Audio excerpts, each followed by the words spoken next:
Your calling is uniquely appointed by God, set by God, appointed by God. ఒక పుస్తకం 17:27 తను వెదకు నిమిత్తము నిర్ణయ కాలమును, అపాయింటెడ్ టైం, వారి నివాస స్థలం యొక్క పొలిమేరలు, అపాయింటెడ్ బౌండరీ, నివాస స్థలం యొక్క పొలిమేరలను ఏర్పరచెను. ఆయన మనలో ఎవనికి నీ దూరముగా ఉండువాడు కాడు. ఈ 2 మాటలు మర్చిపోదండి. ఒక్కసారి దేవుని పిలుచుకుంటే 2 బ్లాంక్ చెక్లు రాసిస్తా. Appointed time and appointed boundary. ఆ బౌండరీ గీశాడంటే దేవుడు నీ పిలుపు విషయంలో నువ్వు గిరా తిప్పి కొట్టి పారిపోవాలని ఎన్ని ప్రయత్నాలు చేయి, కరెక్ట్గా వచ్చి ఎక్కడ బౌండరీ గీస్తే అక్కడే పడతాం. ఈరోజు ఉదయకాలం ఈ వాక్యం మార్నింగ్ పరిచయం అయిపోయిన తర్వాత ఒక సాక్ష్యం చెప్తా ఉన్నా. ఉదయకాలం గంట నుంచి వెతుకుతా ఉన్నారంట ఏ చర్చకు పోవాలని. వేరే ప్రాంతం నుంచి వచ్చారు, 1 అవర్ నుంచి వెతుకుతా ఉన్నారంట.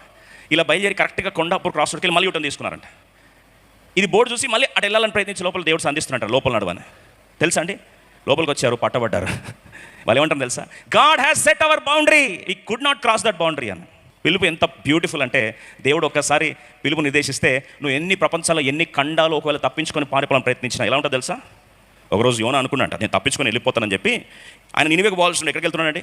తర్షీష్ ప్లాన్ చేసి బ్యూటిఫుల్గా ఐటెనరీ అంతా సెట్ చేసుకొని ఓడెక్కాడండి. ఎక్కేసిన తర్వాత సడన్గా ఆ వ్యక్తిని నిర్దేశించబడిన పిలుపు ప్రణాళిక ఉన్న ఆ పొలిమేర బౌండరీకి తీసుకొని రావడానికి ఏం చేస్తారు? ఇస్త్రీ పడేస్తే కరెక్ట్గా ఆ టైంలో ఏమంది వచ్చి చేప పట్టుకుంది. చచ్చిపోవచ్చుగా, కరెక్ట్గా ఆ టైంలో చేప రావడం ఏంది?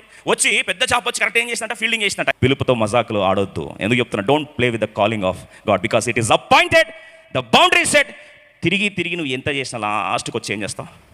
లాస్ట్కి వచ్చి అక్కడే పడతావు. కాబట్టి దేవుడు పిలుచుకున్న పిలుపును ప్రపంచంలో నువ్వు ఎన్ని వేషాలు వేసినా, ఇతరులు వచ్చి ఎంత లాక్కోవాలని ప్రయత్నించినా వారి వల్ల కాదు. ఇది తెలుసుకుంటే నీకు ధైర్యం వస్తుంది.